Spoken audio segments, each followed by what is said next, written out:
Bonjour, je vous propose aujourd'hui un podcast sur les différentes façons d'écrire la terminaison verbale « et ». Vous avez plusieurs possibilités. D'abord, il s'agit du verbe être au présent. Le verbe être au présent, à la deuxième personne du singulier, vous allez l'écrire comme ceci, ES. À la troisième personne du singulier, ça va donner EST. À l'oral, ça donne toujours « et ». C'est pour ça que c'est difficile de l'écrire. Voici quelques exemples absolument merveilleux. Tu es sûr que tu veux amener ton chien dans la classe de français? Et donc là, c'est la deuxième personne, parce qu'il y a un tu, donc c'est ES.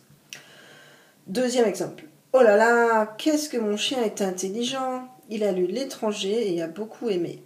Là, il s'agit de la troisième personne. Mon chien, c'est donc la troisième personne du singulier. Vous écrivez EST. Alors, ça c'était la première possibilité. La deuxième, il s'agit du participe passé des verbes en ER. Encore une fois, vous avez plusieurs possibilités, d'où le problème. Vous avez E accent aigu, vous avez E accent aigu E, vous avez E accent aigu S, et enfin vous avez E accent aigu ES, suivant les cas. Nous allons donc observer cas par cas les possibilités. D'abord, si vous avez l'auxiliaire avoir, vous n'allez pas avoir d'accord normalement au participe passé quand il s'agit d'un temps composé. Je vous donne l'exemple toujours du chien, puisque j'adore mon chien.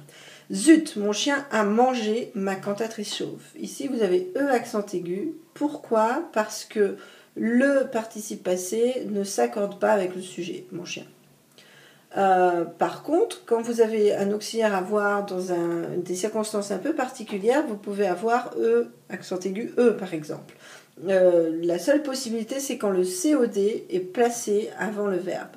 C'est un petit peu compliqué, mais l'exemple est plus simple. Poudre de perlimpinpin, c'est une expression pour dire zut, ou des choses plus vulgaires. Mon chien l'a mangé. Alors ici, le L' fait référence à la cantatrice chauve, et donc vous avez E accent aigu E. Bon, il a peut-être mangé autre chose, qui soit féminin. Une pomme, une banane, une poire. Autre possibilité encore, il s'agit de l'auxiliaire être. Dans ce cas, l'accord entre le participe passé et le sujet est obligatoire.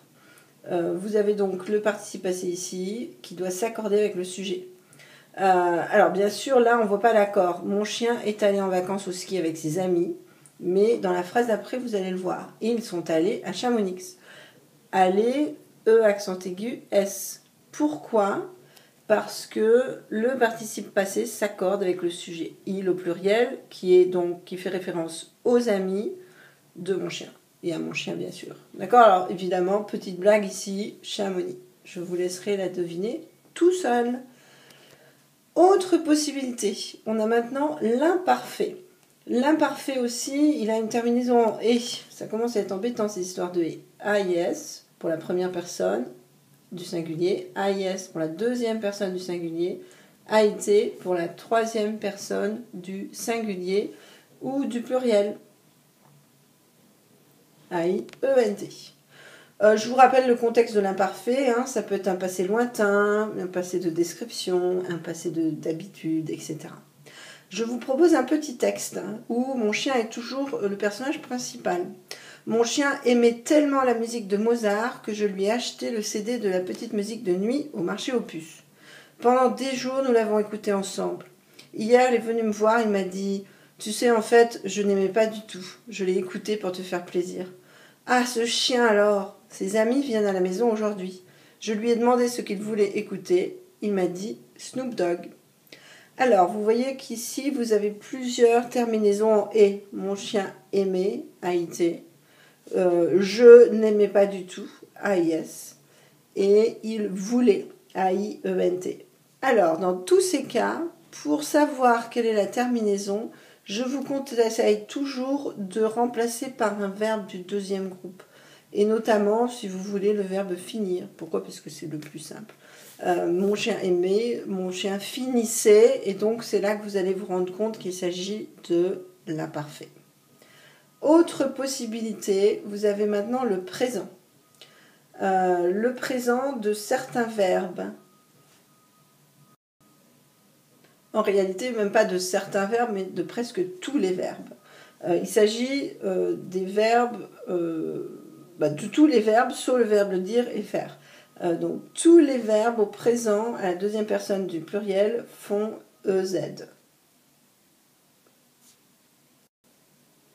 Seule exception, dire, nous allons dire dites, vous dites, et puis faire, nous allons dire vous faites. Les autres prennent EZ. Je vous donne l'exemple. Vous venez, mon chien va vous faire une représentation du théâtre de l'absurde. Il sera déguisé en chat.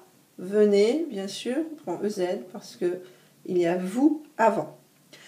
Alors enfin, vous avez aussi le cas de figure de l'infinitif, tout simplement des verbes du premier groupe qui sont en ER. Je vous rappelle que l'infinitif, il est souvent après deux verbes, c'est-à-dire que quand deux verbes se suivent, le deuxième va se mettre à l'infinitif.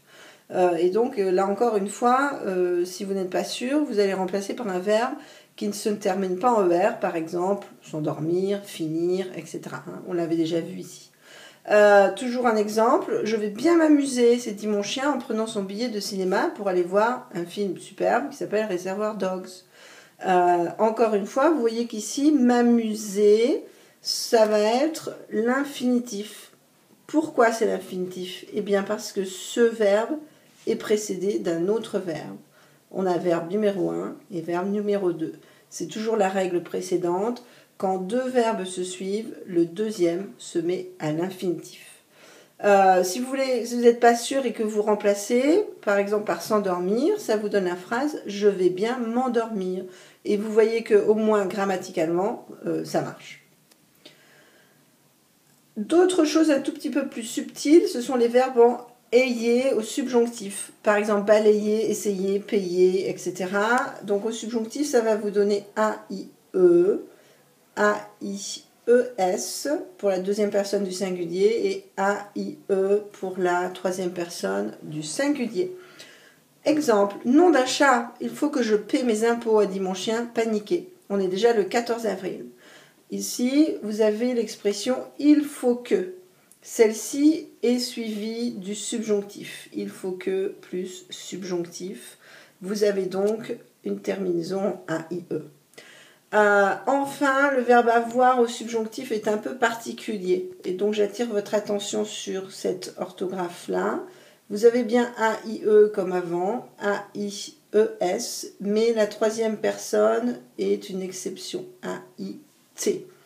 Vous voyez ici la phrase « Je suis si contente que mon chien ait gagné le prix Pulitzer ». Le « et », c'est une exception à cette règle du « e » qu'on avait vu juste avant. Et donc, il faut un « t » ici. C'est seulement le verbe avoir au subjonctif qui va prendre un « t ». Voilà, je vous remercie de votre attention et à une prochaine fois.